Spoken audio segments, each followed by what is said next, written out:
Hello, everybody. Welcome to Echo Chamber, the session in between sessions.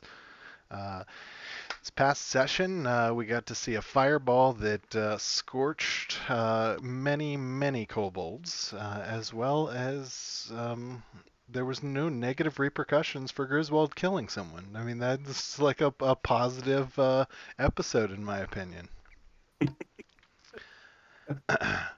We have Yeah, Rusty for now, so we have Siddle von Bowenhusen with us. Eric McGonigal will be joining us in a little bit, and possibly the DM himself, the man, the myth, the legend, Garrett Granick. Garrett freaking Granick. I don't have anything better for him. I was going to go with Garrett freaking Mercer, but I just went with Garrett yeah, freaking he's Granick. carving his own name, man. Matt Mercer better step aside. I'm just kidding. I love the man. I mean, yeah. Hey, there's Eric. I Yo. was just telling the guests that you'd be joining us. We already are live. I don't have video up, but give me 1 minute. I'll give you a question. And actually, you know what? I'm gonna throw it over. We're gonna start off with Magic Item of the Week, and I'll let Rusty do that. No intro this time.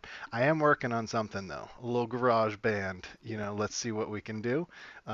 We'll do a couple ones and then see how it goes. But I'm gonna throw it over to Rusty for Magic Item of the Week. While he does that, I'll fix cameras. All right. I have got three fun ones for us today. First one on the docket here, pulled out of the nice big 400 and something row Excel sheet with a random number generator. First one up is the Cloak of Many Fashions. Second one will be the Quiver of Ilana. There we go. And third, Staff of Healing. So, the Cloak of Many Fashions. It's a fairly common magic item, but wondrous nonetheless. So, while wearing this cloak, you can use a bonus action to change the style, color, and apparent quality of the garment. The cloak's weight doesn't change regardless of its appearance. The cloak can't be anything but a cloak. Although it can duplicate the appearance of other magical cloaks, it doesn't gain their magical properties. So this would almost be something useful as a part of a disguise. Not Sounds something almost with like the one that Adrian has, kind of, in a Yeah, it way. very does. It does a little bit. Yeah. very similar, but I don't think it has quite the because the one that Adrin's got has like shimmery qualities and can be Yeah, used it's almost as like a Joseph in the Technicolor showstopper. Dreamcoat. Yeah, exactly. Adrin and the Technicolor Dreamcoat. Let's be Adrian. real. Yeah. I won't go into show tunes right now because that's not Yeah, copyrighted. DMCA. Exactly. You can go into Happy Birthday all you want, but show tunes are off limits. Yeah. And Nothing Star gets Spangled Banner, right?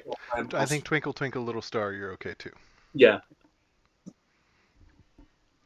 That's a cool one. I could see, like you said, some disguise slash bluffing because from the sounds of it, and tell me if I got this wrong, you can make it look like other cloaks that do have magical properties. So you could, if we ran into somebody that had some sort of magical cloak, we could turn it into that and be like, oh yeah, I got it too. Let's go, and then kind of bluff it. So something interesting now that you mentioned that, and thinking of the fact that we've got Captain Sticky Fingers in our party. Um, Which one?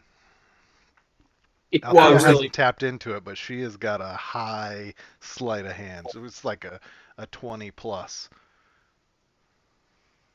Oh, I thought I wasn't sure if you were talking about Warwick, Reed, or yeah. Warwick talks your pants off. Reed I takes your I pants wasn't off. even I wasn't That's even thinking about Althea. yeah. So I'm thinking this almost as a throwaway, like, oh man, that guy's got the cloak of whatever, and Oh, like you know we disguise this cloak as theirs, take theirs, and exchange it. Oh, exactly, the old bait and switch. exactly. I like it. Bait and switch. Bait and switch. The old parent trap.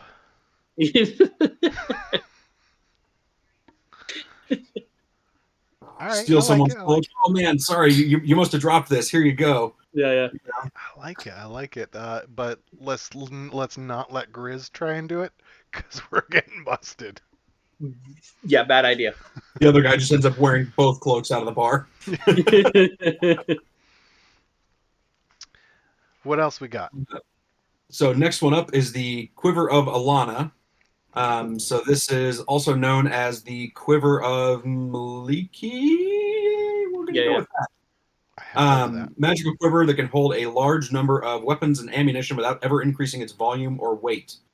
So this is almost like a weapon-specific bag of holding. So Yeah. it's got a few different compartments. Each one is connected to a different extra-dimensional space. Can hold a variety of items. So the smallest compartment can hold up to 60 arrows. Medium compartment holds up to 18 javelins, or objects of similar size and shape. Largest compartment can hold up to 6 objects the size of quarterstaffs, spears, or longbows. Wow, that's And pretty so it's got a neat. neat, yeah, right? That's a lot of freaking firepower in one Yeah, little quiver. It's like an Um, armory that you just carry around. yeah, and so even better too, it's like auto loading. So like you reach your hand into the pocket, you don't have to like dig for it. It Yeah, just, it's here you go, have your staff. yeah. Nice. All right. So I could see I could see Grizz carrying it, let's be honest, and then Yeah. being able to distribute items as needed. Yeah. He's almost like oh god, what was that dude from Saving Private Ryan? Logistics Oh, guy. Upham. Never I saw don't that remember. movie.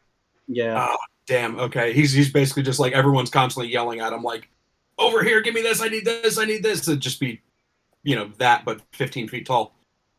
I mean, at least he would have direction on what to do, so he Mhm. doesn't have to think about it, right? Yeah, right. Fair point. And he would use his action to give us items. That's so Mhm. rude. That's so rude. I'm sorry, Evan. All right, right. I mean, other than that usage of the walking armory, like, do we see any other possible, uses, or how much gold is something like that worth? 1,800 gold pieces, so that's nothing to sneeze Wow. at. Yeah. Yeah. Hmm. All right. So, I It, mean, it's it's a great ranger item. Okay. yeah. I could see that. I could see that. I mean, I guess it's called a quiver, so that makes even more sense. Yeah. Huh. All right. What else we got? We got one more, right? Yep. And then the last one on the docket is something we can all get a little use out of, the Staff of Healing. Um, staff with 10 charges, like most of the sort of magical, sort of spell imbued wands, staves, etc.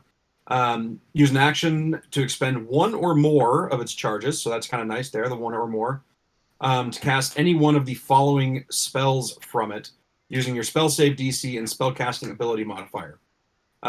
So Cure Wounds, which uses one charge per spell level, up to 4th level. Lesser Restoration, 2 charges, or Mass Cure Wounds, which takes up 5 charges. Like most of these other items, regains 1d6 plus 4 charges daily at dawn.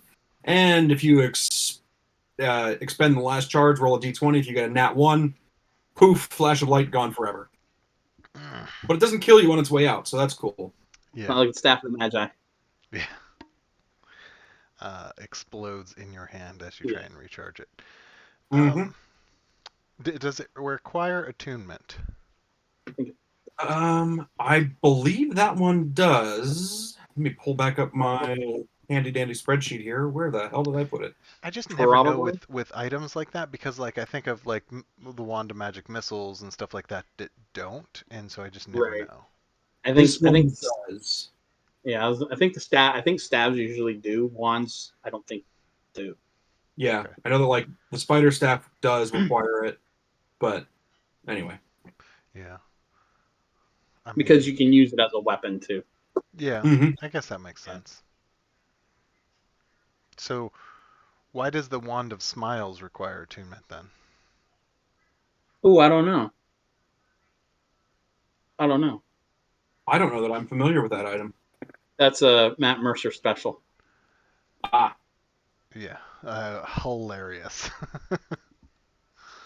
Has its uses anyway. Well, all right.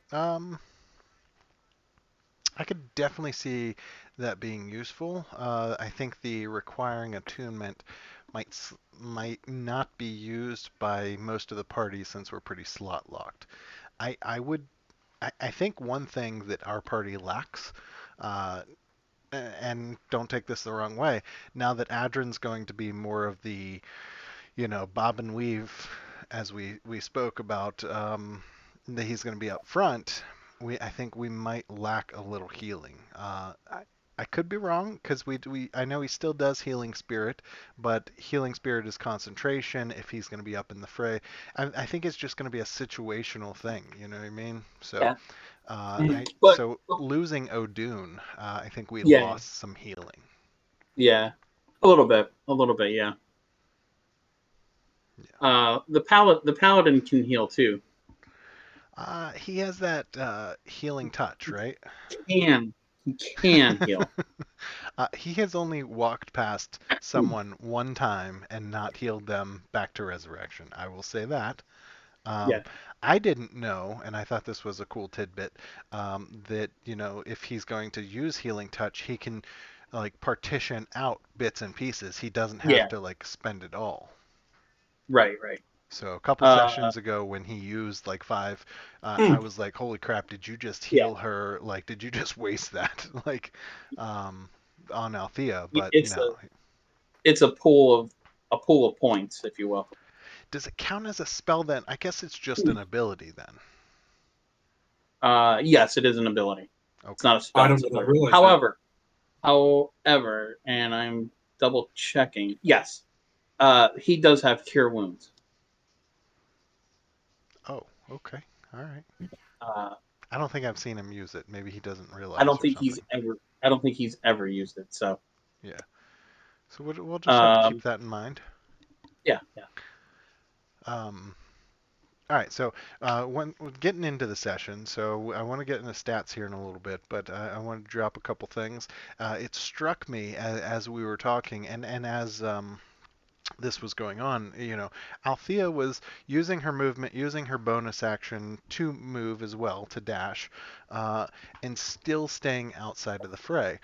And I was like, okay, she could have used her action. And then I started thinking, okay, this one struck me, and I don't know why. I was just like, that is insane. So for a monk as well, either way, but it's a little bit better as a rogue because of the bonus action dash, right? So think about this and tell me if I'm wrong. If haste were cast on a rogue, it doubles their movement, right? So her movement's 30. She would get 60 for her movement, then 60 for her dash, and then if she used Oh her shit! action to dash, she could effectively move 180 feet in one turn. Yeah, That is that is. insane. That blew my mind. Yeah, That is crazy. yeah. Haste is They. something that I need to get more into the habit of using. My only hang up with it is that it's a third level spell slot, Yeah. and I'm hesitant to use those on not fireball most of the time.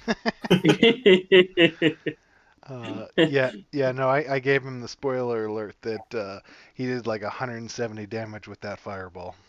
Uh, Yeah, yeah, it was pretty crazy. I'll give you that. But I think both are situational, right? Like if you're casting fireball, you know, maybe that's not on a single target. That's more of like an AOE. Like I know you've yeah, done yeah. it on single targets a couple times, but Mhm. um, then we just have to think about would haste be more effective in causing someone else to do more damage than that fireball would do to a single individual.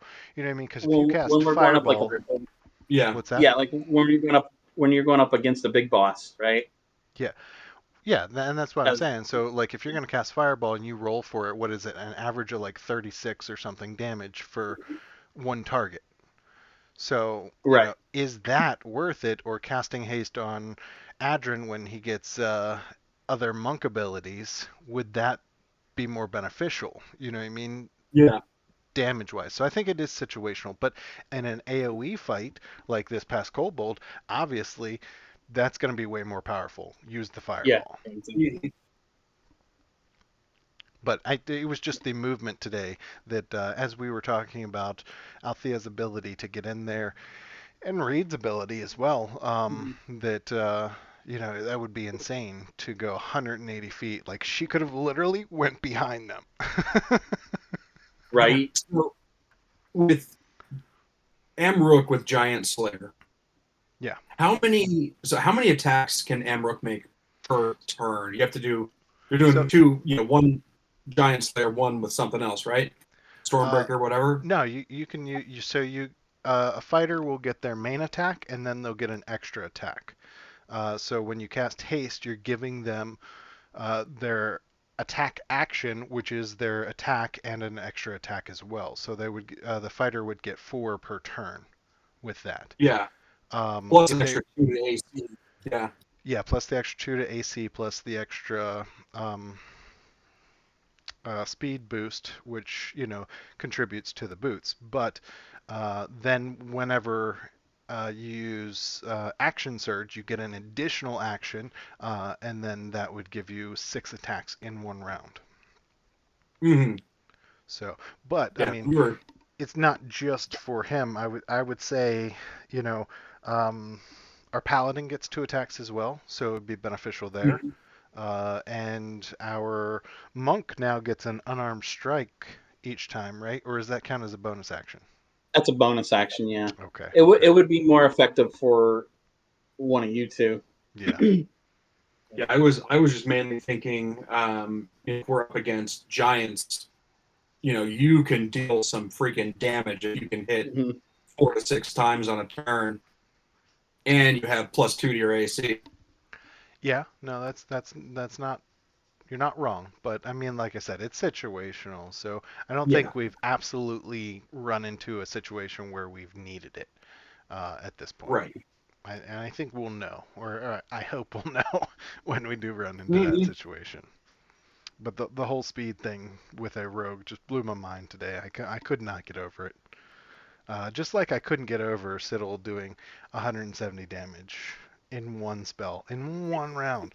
Like, I was excited when Amrook did like 72 damage in one round, like 2 weeks ago, or 3 weeks ago.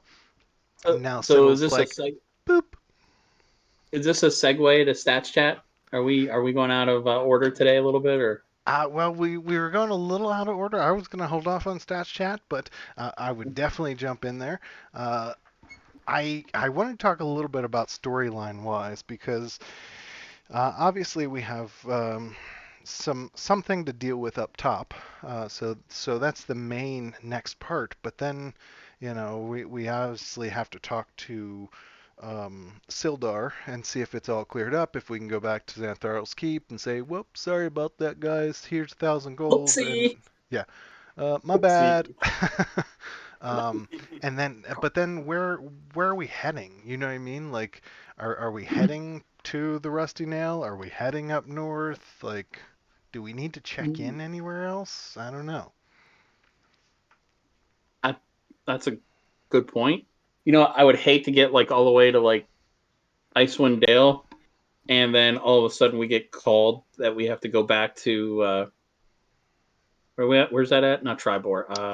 Yartar. Um, Neverwinter. Yartar, yeah, Oh.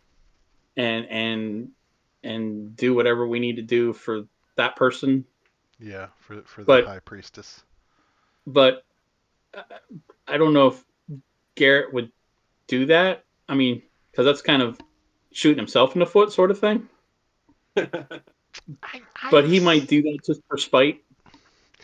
maybe for spite. I could see it a little bit Maybe like for spite. like Yeah, Arid. I could see it a little yeah, bit. yeah. However, um, I don't know. I see that more of like when you play a video game and certain, RPGs and stuff that allow you to like explore the town, but there's always Mhm. something that like pulls you back to the main quest. And I see that kind of like that. Like there's going to be a giant attack somewhere and they're going to call us.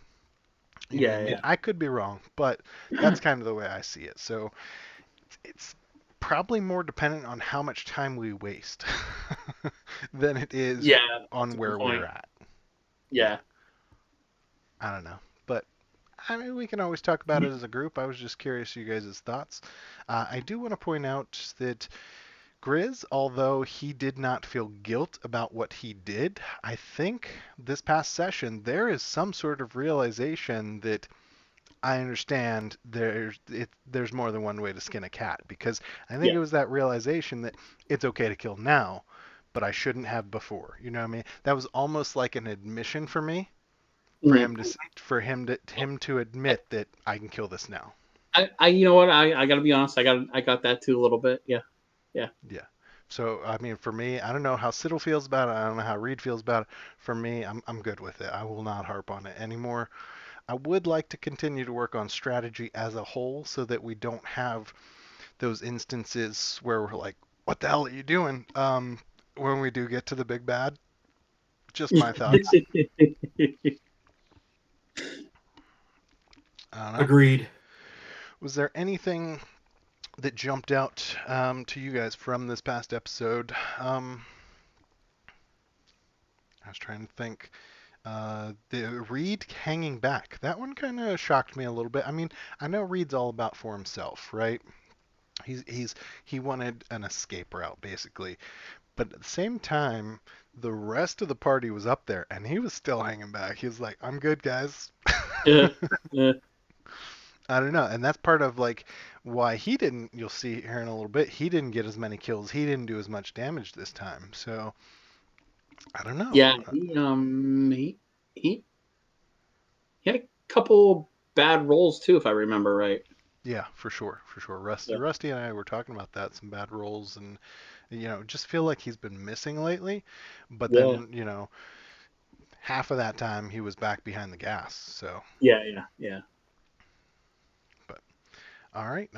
Like I said, I'm not going to do the intro to Stats Chat, just like I didn't do for the other one. But I'm working on something, and we'll see what we Okay. can Okay. come up with. And I can't guarantee it for next week, but we'll see. We'll see. And it's not going to be pretty. I'm just going to let you know now. It's not going to be pretty. Uh, I had the idea the other day, and I was like, "Ooh, I have GarageBand on my iPad. I should make something for Stats Chat." We're going digital, are we? I mean, why not? Then I can just, upload it and Okay. Okay. put it in the scene that plays Hmm. the flashing, and then it'll only do the flashing until the song's over, and then it'll stop itself, so I can like work it all out. Cool. Cool. I'm hoping anyway. We'll see. But maybe if it works, we'll do a couple versions as we grow. We'll see. Let me go ahead and turn on the stats. It may cover up my face, but that's okay. All right. So I have this past episode already selected, and we can see. I want to start with the kills because I'm going to switch here in a moment to the overall kills, and I just wanted to show that Amrook still beats Siddle. He may beat me in damage this past time with like by a mile, but nonetheless, I did beat him in kills. So Reed only getting 3, but again, that's because he was held back. Warwick, he got 1, so I think he's up. He's up there to a couple now.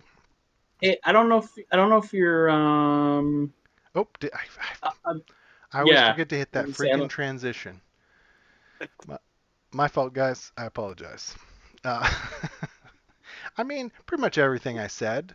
You could still get that 7 kills, 6 kills, Warwick yeah, had yeah. 1. Yeah. I mean, I don't even feel sorry. I take back my apology. Okay.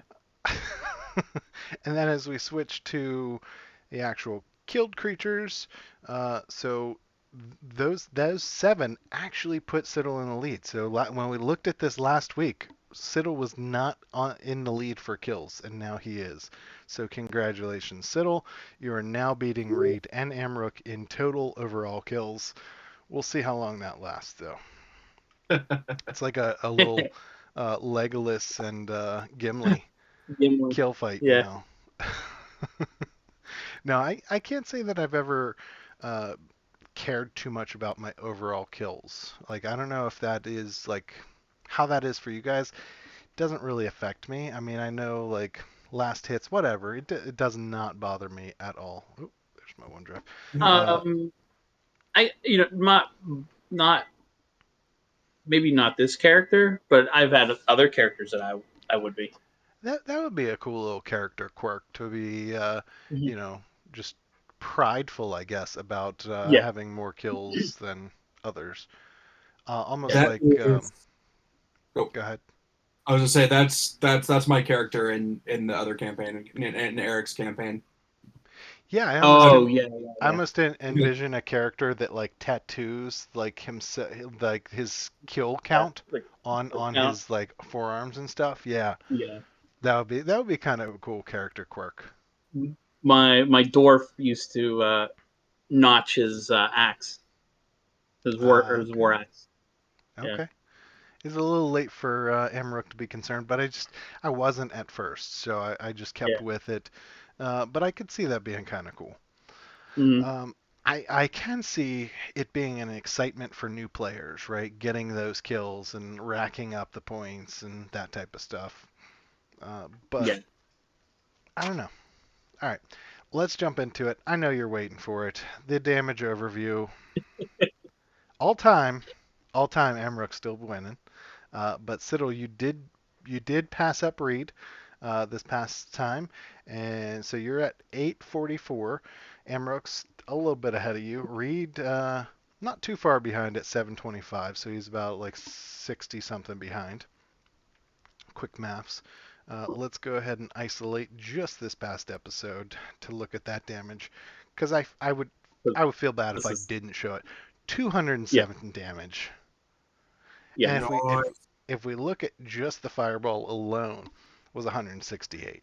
Like that almost blows my mind as much as the haste on a rogue, right? yeah. Right. I mean, it's crazy. Plus your chromatic orb hit as well A bunch of times. Yeah. for an additional 30 damage. So Yeah, when chromatic, that was good. There were good rolls on chromatic orbs. Yeah. Yeah. you did go for shatter at one point as well. That was only 10 points. But like all in all combined with that stuff, you were killing it. You did a lot of damage this fight. I mean, overall, I don't think we looked at the overall damage of the fight yet. Oh, come on. Sorry, it wasn't going there. Overall damage of the fight was 492. So you did, almost half of the damage yourself. That's nothing to scoff at. I just want to say. So pretty cool stuff. If we look at is that? Yeah, the Morning Star. If we look at Grizz's in comparison, I just feel I don't want to pick on him, but I just want a comparison. Somebody that's up front and decently consistent, has a very high dodge rate. So if we look at that at 25 damage to your 207, that's pretty crazy ratio. So all of us, well, let's say Reed, Adrin, Grizz, Althea, and Warwick's damage combined is pretty much your damage. Jeez. Yeah. It's pretty Well, close. we were, it kind of sucked for like myself and Grizz because we were trying to catch up the whole time. It was hard to get to, and Yeah. Warwick and Siddle had those range items to be Yeah. throwing, and you know Yeah. Yeah. I And had that a little bit of a head start, so just helped me out. That stupid uh The fog cloud. cloud, the second one screwed me up because I was going to double move. Hmm. That would at least allow me to at least catch up, but I had to spend my action to do that stupid dispel magic, and that Yeah, that sucked. it happens. It happens. Action economy. Yeah. What are you gonna do? Not much change to the individual ones, but I just wanted to look at Siddle's real quick. I started looking at it beforehand. So for our counts, do you like on an AoE attack? Do you consider that one attack, or do you consider an attack on each creature that it? Attack on each creature, and then if they make the save, that's considered a miss. If they fail the save, it's considered a hit. Okay, okay. So even though how many creatures did it hit? I think it hit like 9 of them, right? something like Something that. It like was that. a lot. It Yeah. was more. It was like Was it more? There was three, 3 shamans. three of the shamans. Three, yeah, maybe it was like 9 or 10. I think it was all four of the elites. Yeah. So, yeah, with that, I mean, even with that, your hit percentage is still pretty high. I do notice a 2 point buff in your average damage per hit, which, I mean, it's just this past episode. So keep that Oh in yeah, mind, and look at your damage per encounter as well. Do you see how much that went up? That went up like 30. that's Jeez. insane. Yeah. You're almost at 70 damage per encounter. That Where is whereas last time I insane. think you were at like 33. Hmm. So I mean, keep it going. AOE, fireball, do what you got to do. You know. Especially when they're in an enclosed space where I'm like, all right, I just drop in the middle of the fucking tunnel and, it's getting all of them. Yeah. One thing that I didn't see you bring out that you did it like once or twice, and then I haven't seen you do it again is Melf's Meteor. Uh, Yeah, I think yeah. that was pretty effective for you as well. Is that Yeah, third absolutely. level? Because I have the extra. That's their level. Yeah. So Oh, it that is. gives me a bonus action. So um, definitely, I think probably more useful for few enemies rather than many. So that was kind of my thing was, all right, I don't know how many more freaking kobolds are back there. I'll save them for fireballs where I can mop up a bunch of them at once. Yep. Nope. Is Makes that perfect sense. is that a concentration? Good question. I don't remember. I'm looking.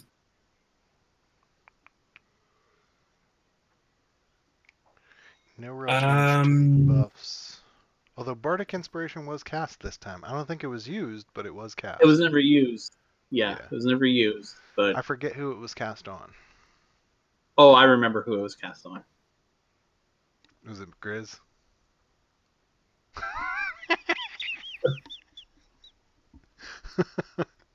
That's an extra D6, right? Yeah, yeah. Yeah. Sorry, Grizz. And he had a miss in there too. I'm like,